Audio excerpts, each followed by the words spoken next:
সেই আন্দোলনের পথ ধরে মানুষের চাহিদা ইসলামের সঠিক রূপ মানুষের কাছে পৌঁছাচ্ছে। সেই আহতরা পরিবেশে এটা হয়েছে মানুষের চিন্তা। ইসলামের সান্নিধ্যে আসছেন রাজবাড়ী চেতনা শিল্প গোষ্ঠীর সম্মানিত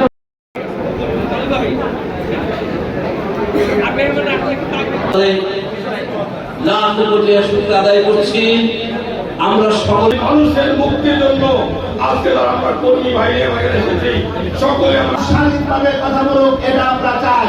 আসুন আগামী দিনে বাংলাদেশ যে নেতৃত্ব জনগণের সম্পদ পাহারা দেবে, তারা বাড়িতে হবে।